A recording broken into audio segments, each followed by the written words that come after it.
You are the kill streak in this game. Hey guys, Crypto Spook here. And this is Moriarty. And today we are bringing you Bullets and More. This is a game where you walk around with weird peg legs and shoulders and such. And you have some really accurate guns. I did notice that the guys walking around looked very strange. They look so weird. It's very strange walking around in this game and seeing these people kind of like amble at you. And it makes that all the funnier because there's an actual zombie mode in this game. So it's like, who's the real zombies? The walking simulation for the zombie looks way better than the actual people playing. Yeah, it's weird. So what is this game exactly? It looks like it's just kind of another arena shooter game. This is an arena shooter game. It is mostly free-for-all, but there's several different modes, and they seem to be pretty well put together. That said, there's more than one map. There's several maps, actually. You spawn into the world, and then it's your job to go out and just murder some people. The guns that they put into the game are super accurate and super fun to use, as long as you remember to load them, that is. Oh, that was funny. And in fact, I found myself using the pistols more than anything else because the actual guns were just really hard to use because you had to be accurate with them. This seems like a glaring problem to me, or maybe just a really important selling point for those people that make the peripherals for Vive that allow you to stick both of your wands onto a stick so you can shoot a gun with it. You know what I mean? I do. You know, I'm still not a big fan of the fact that you need peripherals to be able to do anything. I think it's a little bit disingenuous that some people use them. That said, it's technically not immoral, I guess, because, you know, maybe you just have much better accuracy like that. I don't know, but when I see somebody walking around with both their arms stuck straight out in front of them when they don't have a gun, I'm like, I wonder if this guy's got a shooting stick.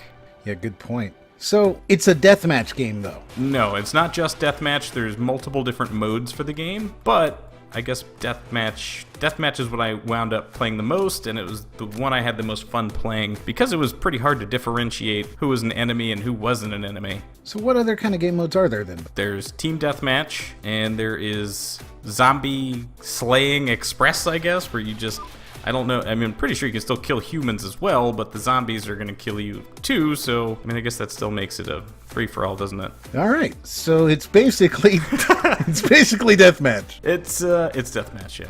Okay, well, you know, there's nothing wrong with that. Unreal Tournament was a deathmatch game. I sure loved the hell out of that. Unreal Tournament was probably one of the best shooters ever made, right?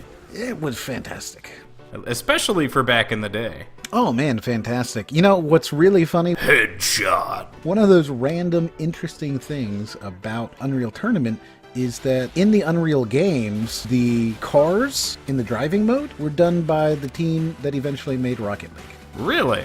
Yeah. That's crazy. Right, it's just one of those weird little things. One other note for this game is that the lobbies had a surprisingly large amount of people in them, like 8, 12, 15 people. That is a heck of a lot. That is more than I've seen in any other VR game so far. That's fantastic, though. You know, one of the things I've always had a problem with in any of these games, especially a smaller game, is matchmaking really needs to be on point. I need to be able to jump into a game and play a game without waiting for 5 or 10 minutes. Now, Counter-Strike, I'll wait 5 minutes for a game because I love the game and I know that there's going to be a game. And the game lasts about an hour. The game lasts for an hour, and I know that if I don't want to play the map that takes 5 minutes, I can always jump into Dust 2 and get right into it. Yeah, that's very true.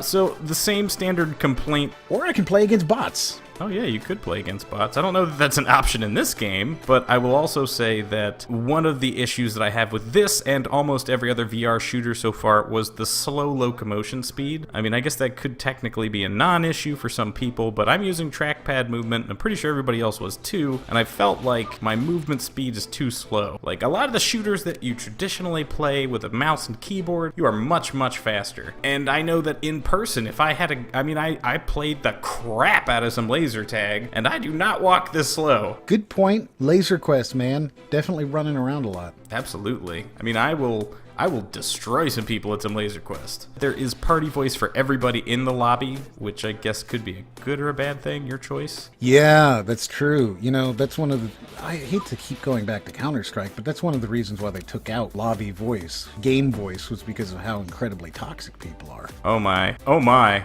I just realized what I did there. You blew yourself I accidentally, I pulled the pin off of my grenade trying to get some ammo while it was still attached to my body. Good. It's unfortunate.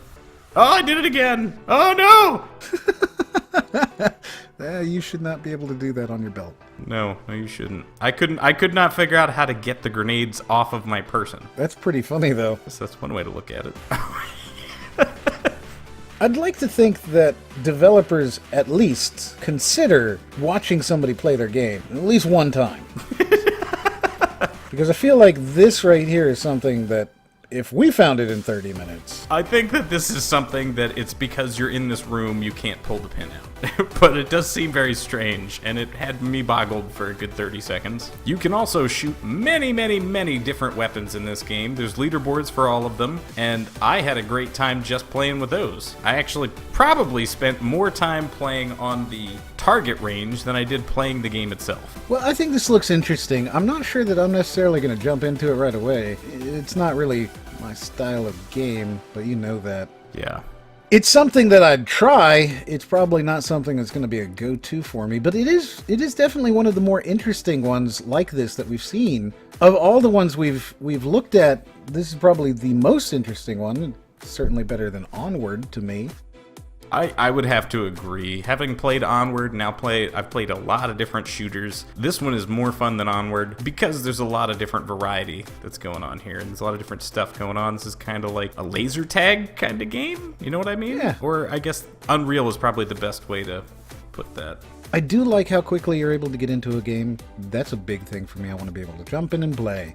That's always been the biggest issue on these type of games. I don't want to be sitting in a lobby for 6 or 8 minutes like in Onward. I mean, that's true. However, that's also a lot of people to put into one place, and these maps are not that big. So you're pretty much going to be spawned into having somebody shoot you, or you're about to shoot somebody. So you better be ready when you go through that transport portal.